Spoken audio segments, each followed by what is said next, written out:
আসসালামু আলাইকুম দর্শক, যে বা যারা যেখান থেকে দেখছেন সকলকে ধন্যবাদ জানিয়ে শুরু করছি। দর্শক, প্রতিদিনের মতো আজকে আবারও রাজনৈতিক একটা ব্রেকিং খবর নিয়ে আপনাদের মাঝে উপস্থিত হয়েছি।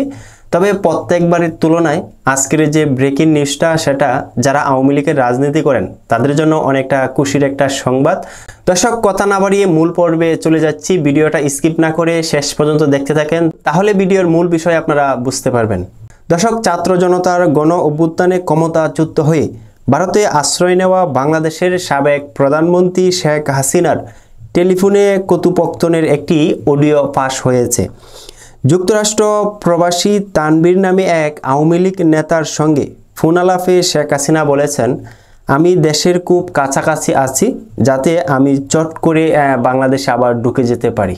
দর্শক, প্রধানমন্ত্রী যুক্তরাষ্ট্র প্রবাসী এক নেতার সঙ্গে তিনি মোবাইলে ফোন করে বলেছেন যে আমি দেশ থেকে এতটা দূরে নই, আমি দেশের খুব কাছাকাছি আছি, যাতে যে কোনো সময় হুট করে বাংলাদেশে আবারও প্রধানমন্ত্রী হয়ে ঢুকে যেতে পারি।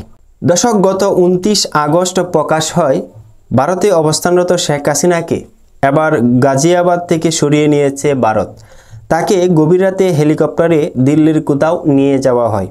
তবে স্থানটি কোথায় তা নিশ্চিত হওয়া যায়নি। দিল্লির বিভিন্ন সূত্র ব্যবহার করে এ বিষয়ে প্রতিবেদন প্রকাশ করেছে বাংলাদেশের অন্যতম অনলাইন সংবাদ মাধ্যম বাংলা ট্রিবিউন।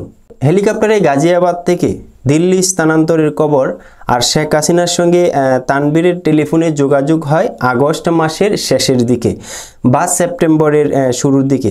তানভীর শেখ হাসিনাকে প্রশ্ন করেন, আপা, বাংলাদেশে একটা নিউজ আসছে, আপনাকে গাজিয়াবাদ থেকে দিল্লিতে ট্রান্সফার করছে হেলিকপ্টার করে। হাসিনা তখন অবাক হয়ে প্রশ্ন করেন, কিসের হেলিকপ্টার দিয়ে, কোন দেশের হেলিকপ্টার, ছবি পাঠাও দেখবো নে। কি একটা আজগুবি কথা বলে ওরা। আমি দেশের খুব কাছাকাছি আছি, অত দূরে নাই, আমি খুব কাছাকাছি আছি, যাতে চট করে বাংলাদেশে ঢুকে যেতে পারি।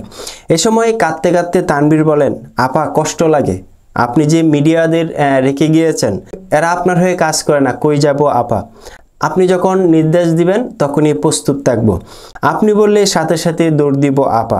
শেখ হাসিনা বলেন, এখন দেশে গেলে দেবে একখানা মামলা, শেষে কিছুই করতে পারবে না, আমার বিরুদ্ধে 113টা মামলা হয়েছে। এইসব জিনিসগুলো নিয়ে জাতিসংঘ থেকে সবার কাছে বলা দরকার। পলসনামা দিচ্ছে, আমার পরিবারের কেউ বাকি নাই, সবার নামে মামলা। পরে শেখ হাসিনাকে আবার বলতে শোনা যায়, তুমি যেখানে আছো সেখানেই তো ইলেকশন চলছে, তাদের ক্যাম্পিংয়ের সময় তাদের সঙ্গে যোগাযোগ রাখা, ক্যাম্পিংয়ের সহযোগিতা করার সাথে সাথে এই বিষয়গুলো জানিয়ে রাখা, এদের কাছ থেকে একটা সাপোর্ট নিয়ে আসা। তানভীর বলেন, আমার মনে হয় এবার ট্রাম্প ক্ষমতায় আসবে, ট্রাম্প ক্ষমতায় আসলে আমাদের অনেক উপকার হবে আপা। এর জবাবে শেখ হাসিনা বলেন, যেই সরকারি আসুক না কেন, তাদের ক্যাম্পিংয়ে থাকলে তাদের সঙ্গে যোগাযোগ হলে ভবিষ্যতে কাজে লাগবে, এটা আমি সবাইকে বলেও দিয়েছি। দর্শক, ক্ষুদ্র মানুষ হিসেবে যতটুকু পেরেছি আপনাদেরকে বোঝানোর সামান্যটুকু হলেও চেষ্টা করেছি, জানি না কতটুকু বোঝাতে পেরেছি। দর্শক, সকলেই ভালো থাকবেন এই প্রত্যাশা